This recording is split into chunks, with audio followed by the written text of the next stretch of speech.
NQAS यानी national quality assurance standard ministry of health and family welfare government of India की तरफ से एक फ्रेमवर्क जो है वो सेट किया गया है, जिसका मकसद हिंदुस्तान में तिबी निज़ाम यानी तिबी सहूलियात जो मेडिकल केयर फैसिलिटीज़ हैं उनको एसेस करने, इम्प्रूव करने का जो काम किया जा रहा है। हम इसका ज़िला किश्तवाड़ के सब डिवीज़न छात्रों में हैं और हाल ही में ज़िला किश्तवाड़ के सब डिवीज़न छात्रों में 2 हेल्थ सेंटर्स हैं जिनमें PHC छात्रों भी शामिल है। इन्होंने जो है वो नेशनल क्वालिटी एश्योरेंस स्टैंडर्ड जो है इसको अचीव किया है। हमारे साथ इस वक्त बात करने के लिए BMO छात्रों हैं। आज डिप्टी कमिश्नर किश्तवाड़ ने भी यहाँ इस PHC छात्रों का जो है वो दौरा किया है। उन्होंने यहाँ के जो एम्प्लॉइज़ हैं दोनों हेल्थ सेंटर्स के, उनको अप्रिशिएट किया, उनमें सर्टिफिकेट्स वगैरह जो है वो डिस्ट्रीब्यूट की, हौसला अफजाई की और उनको और ज़्यादा काम करने की, मेहनत से, डेडिकेशन से जो है वो काम करने की जो है वो उनको हिदायत जो है वो जारी की गई। हमारे साथ ब्लॉक मेडिकल ऑफिसर छात्रों डॉक्टर साइमा बात करने के लिए मौजूद हैं। इनसे जानने की कोशिश करेंगे कि नेशनल क्वालिटी एश्योरेंस स्टैंडर्ड जो है वो एक बहुत बड़ा नेशनल लेवल का कंपटीशन है, किस तरीके से इस फारफलंग एरिया में जो है वो इतने बड़े कंपटीशन को जो है वो छात्रों के जो 2 सब डिवीजन्स हैं, जो 2 हेल्थ सेंटर्स हैं, उन्होंने जो है वो इस कंपटीशन में जो है वो हिस्सा लिया और उन्होंने जो है इस कंपटीशन को जो है वो अचीव किया है। मैम, सबसे पहले वक्त देने के लिए बहुत बहुत शुक्रिया। NQAS जो है वो नेशनल लेवल का एक फ्रेमवर्क है, किस तरीके से क्या क्या चैलेंजेस रही और क्या इसमें जो है वो चेकलिस्ट होती हैं, क्या इसके पैरामीटर्स हैं जो आपने NQAS में जो है वो अचीव किया है छात्रों के 2 सब सेंटर्स में? Thank you so much. पहले तो थैंक यू आपका आने के लिए, इंटरव्यू लेने के लिए। देखिए, हमारा जो नेशनल क्वालिटी एश्योरेंस स्टैंडर्ड आपने NCAS जो हमें सर्टिफाई हुआ है, ये हमारे 2 सेंटर्स हैं। एक हमारा हेल्थ एंड वेलनेस सेंटर उड़ील है और हमारा दूसरा PHC छात्रों जहाँ हमारा हेडक्वार्टर भी है। हम लास्ट ऑलमोस्ट रखे आप 2 साल से इसके लिए प्रिपेयर कर रहे थे। जब हमने स्टार्टिंग में ही इसमें हमें अपना देना पड़ता है ये ना फॉर क्वालिफिकेशन, हमें हमारी इंटरनल असेसमेंट होती है पहले, तो हमारा पहले ये 2 सेंटर्स यहाँ छात्रों से चूज़ किए गए थे। तो हम लास्ट 2 ईयर्स से इसके लिए प्रिपेयर कर रहे हैं। तो चैलेंजेस तो बहुत बहुत ज़्यादा है, बिकॉज नेशनल लेवल का काम था, तो यहाँ स्टेट लेवल के काम में भी बड़े चैलेंजेस आते हैं, तो ये नेशनल लेवल के काम में काफ़ी ज़्यादा चैलेंजेस आए। सबसे पहले तो हमने जो किया कि हमने अपने स्टाफ की यहाँ पे ट्रेनिंग्स जो थी, ख़ास तौर पे इन्फेक्शन कंट्रोल के लेके या फिर उनकी मतलब करते तो यहाँ पे ये सब कुछ थे, बट उस चीज़ को डॉक्यूमेंट करना, उस चीज़ को with proper under the guidance, under the protocol करना, like using your how to use your gloves, how to wash your hands, how donning कैसे होता है, BMW बायोमेडिकल वेस्ट मैनेजमेंट क्या होता है, सेग्रीगेशन ऑफ वेस्ट मैनेजमेंट कैसे होता है, उस सब पे काम करना। उसके बाद हमारा जो इंफ्रास्ट्रक्चर था बिल्डिंग का, जैसे हमारे काफ़ी सारे वॉशरूम्स जो थे नॉन फंक्शनल थे, स्पेस की थोड़ी कमी थी अंदर, जिसमें हमने डिस्पेंसरी का सेक्शन अलग बनाया, हमारा टिकट काउंटर अलग बनाया, हमने अपने माइनर OT को थोड़ा एक्सपैंड किया, हमने डिजिटल एक्सरे यहाँ लगवाया। तो 2 साल से अब कर रहे थे, तो फाइनली अल्लाह का रहम रहा कि हो गया। इस बार हमारी जो टीम आई थी दिल्ली से, डॉक्टर मीनू और डॉक्टर तरुण आए थे। They were very good, they were very cooperating. उन्होंने काफ़ी ज़्यादा हमें पूछा भी, सिखाया भी। पूछा तो बहुत ज़्यादा, इसमें हमारा इंटरव्यू भी होता है स्टाफ का। तो 2 दिन का हमारा था 11-12 को छात्रों में PHC में, और 2 अगस्त को हमारा उड़ील में था। तो हो गया फाइनली। इंटरनल असेसमेंट जब हुई, आमतौर से जो है वो किश्तवाड़ के जो हेल्थ सेंटर्स हैं, फारफलंग एरियाज है, काफ़ी जो है वो लोगों की शिकायत रहती है कि फैसिलिटीज़ जो है वो नहीं होती है। जब आपने इंटरनल असेसमेंट्स की, जाहिर सी बात है कि इतना बड़ा नेशनल लेवल का जो है वो ये फ्रेमवर्क है जिस पे काम करना है, मेहनत करनी है। इंटरनल असेसमेंट के दौरान में कौन कौन सी ऐसी खास चैलेंजेस देखी कि जिस पे आपको लगा कि काफ़ी ज़्यादा मेहनत करने की ज़रूरत है? और दूसरा सवाल साथ में ये है कि इतने फारफलंग एरिया में जो है वो ड्यूटी के साथ साथ इस फ्रेमवर्क पर भी जो है वो काम करना है, स्टाफ के लिए भी अपने आप में एक चैलेंज था और जो सीनियर ऑफिसरान हैं उनमें भी चैलेंज था। किस तरीके से जो स्टाफ को मोटिवेटेड रखा कि हमें ये काम भी अपनी ड्यूटी के साथ साथ में करना है? देखिए, जब हमारी इंटरनल असेसमेंट हुई, इसमें चेकलिस्ट मिलती है हमें। जो हमारा हेल्थ एंड वेलनेस सेंटर होता है उसकी 1 चेकलिस्ट होती है और हमारे PHC की 6 चेकलिस्ट होती हैं।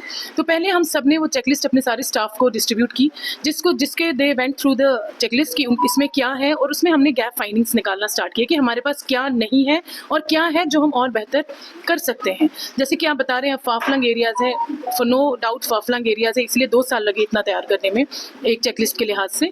तो पहले हम, जैसे हमने अगर डिस्पेंसरी पकड़ी है, अगर कुछ मेडिसिन हमारे शॉर्टेज में हैं, तो हमने उनकी रिक्वायरमेंट हमारे CMO सर को दी। हमारी कोई भी मशीनरी हो, हमारे लैब की कोई रिक्वायरमेंट है, तो पहले हमने अपनी उन रिक्वायरमेंट्स को पूरा करने की कोशिश की एज पर द चेकलिस्ट। तो उसके बाद हमारा, जैसे कि मैंने आपको पहले ही बोला कि हमारे स्टाफ का नॉलेज को और ज़्यादा स्ट्रेंथ करने के लिए हमने इनकी ट्रेनिंग्स हेल्प की हैं। जैसे PHC में हमने पिछले 2 साल से तो हम बीच बीच में ट्रेनिंग्स देते थे, बट फ्रॉम लास्ट 2-3 मंथ्स हम डेली इनको यहाँ पे आफ्टर 3 o'clock ट्रेनिंग्स देना स्टार्ट किया, ताकि ये आप और ज़्यादा उस चीज़ में माहिर हो सकें, अच्छे से काम कर सकें। रिकॉर्ड कीपिंग में हम थोड़ा सा पीछे थे, जो हमने किया, मतलब आप सब कुछ कर रहे हैं बट प्रॉपर्ली डॉक्यूमेंटेशन नहीं हो रहा है, वो इसमें था ज़रूरी, जो वो भी हमने इसमें भी काफ़ी ज़्यादा इसमें हमने काम किया रिकॉर्ड कीपिंग में। मेडिकल और पैरामेडिकल का स्टाफ तो इसमें बहुत ज़्यादा मेहनत की ज़रूरत थी, इसमें कोई शक नहीं कि उन्होंने किया, तब जाके इस फ्रेमवर्क में जो है वो अचीव किया ये NKOS का जो फ्रेमवर्क है। साथ ही साथ सैनिटेशन वर्कर्स और ड्राइवर्स के लिए क्या बताएंगे, उनकी कंट्रीब्यूशन के बिना ये शायद इम्पॉसिबल। नहीं, उनकी कंट्रीब्यूशन मैं तो बोलूँ, मुझे लगता है मेरे से ज़्यादा उनकी कंट्रीब्यूशन रही है। हमारे जैसे मैं कुछ नाम भी लूँगी इसमें, बिटा भैया जो हमारे एम्बुलेंस ड्राइवर हैं, SDF के हैं वो, हमारा फरीद सैनिटेशन वर्कर है, अख्तर सैनिटेशन वर्कर है, और मोहम्मद शरीफ है, उनका बेटा फयाज़ है जो वॉलंटियरली कर रहा था, उसके फादर ने उनको बोला तो he was voluntarily helping us. तो उन्होंने एक तो उड़ील सेंटर, उसके बाद PHC का सेंटर, दिन का हमारा PHC की OPD 100 से ऊपर जाती है, तो इतनी OPD में आपको पता ही है जब फुटफॉल इतना हो तो कितना ज़्यादा जनरल वेस्ट, मेडिकल वेस्ट सब निकलता है, उसको प्रॉपर्ली सेग्रीगेट करवाना और सफाई रखवाना, और हर छोटी चीज़ में हमारा मतलब मैं ये 3-4 बंदे हैं जिन्होंने मुझे उड़ील में भी और यहाँ भी, जैसे कि बिटा भैया हैं तो he is an ambulance driver, SDF में है, वो परमानेंट भी नहीं है, बट वो as a plumber, as an electrician, कुछ भी कोई भी काम उनको हमने बोला करने के लिए, समझे एज अ लेबर वो काम कर रहे थे हमारे साथ। तो वो मैं बोल रही हूँ कि इनके ये बेस है हमारी, इनके बगैर हमने तो ट्रेनिंग्स की, हमने रिकॉर्ड बनाए, कुर्सी पे बैठ के ऑर्डर दिए, इनकी हेल्प के बगैर हम नहीं कर पाते। आज डिप्टी कमिश्नर किश्तवाड़ का विजिट था, आपको भी और साथ साथ में सारे स्टाफ को जो है वो अप्रिशिएट किया, सर्टिफिकेट्स वगैरह जो है वो डिस्ट्रीब्यूट की, क्या बताना चाहेंगे उनके विजिट को लेकर? वो तो मैं बहुत थैंकफुल हूँ सर का, हमने सर को इनवाइट किया और सर मान गए आने के लिए। अपने उनका बहुत बिजी शेड्यूल होता है, खासतौर पे जब से ये बारिश वगैरह का मौसम जैसा रह रहा है तब से तो रोज़ ऑलमोस्ट मीटिंग्स होती हैं इनकी, तो उनका तो मैं हाईली थैंकफुल हूँ कि वो आए, और वो भी काफ़ी खुश हो गए। ऑफ कोर्स ही बात है, नेशनल अवार्ड मिला, ये सर्टिफिकेट मिली है, पूरे डिस्ट्रिक्ट में एक पहली PHC है जिसको ये मिला हुआ है। तो हमारा मेन यही था कि वो अपनी तरफ से सारे स्टाफ को थोड़ा फैसिलिटेट करें, सर्टिफिकेट्स दें, स्टाफ भी बूस्टअप होता है, जिसमें सर ने पूरा बहुत ही अच्छे से सर ने यहाँ पे स्टाफ को भी अप्रिशिएट किया, तो हाईली थैंकफुल। सर्टिफिकेशन के प्रोग्राम या अप्रिसिएशन के साथ साथ में ये भी बताया गया है कि आगे इस फ्रेमवर्क पे और ज़्यादा मेहनत करने की ज़रूरत है।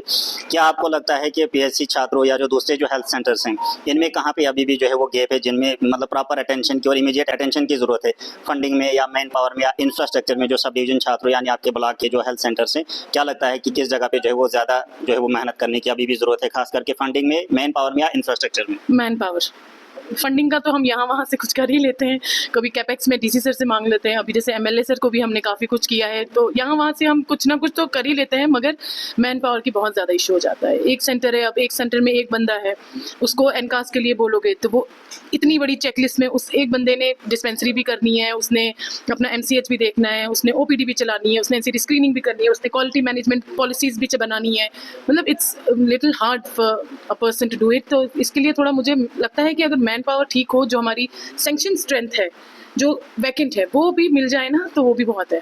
एक आखिरी सवाल रहेगा, सब डिवीजन छात्रों जो है वो फार फ्लंग एरिया से काफ़ी दूर दराज इलाके में इसके गाँव पड़ते हैं, कई सारे गाँव ऐसे भी हैं जहाँ रोड कनेक्टिव नहीं है, कितना जो है वो मुश्किल रहता है और कैसे आप इंश्योर कराते हैं कि 24/7 जो है वो हेल्थ केयर सर्विसेज, खास करके मैटरनल और जो चाइल्ड केयर हेल्थ फैसिलिटीज़ हैं, उनको जो है 24/7 जो है वो कैसे एश्योर किया जा रहा है आपकी तरफ से? हमारे पास इस वक्त एटलीस्ट 4 ऑन रोड हैं, जिसमें से 2 तो छोटी हैं मैजिक, 2 बड़ी हैं, मगर ड्राइवर हमारे पास 2 ही हैं, एक तो परमानेंट है, एक HDF से हैं बिटा भैया।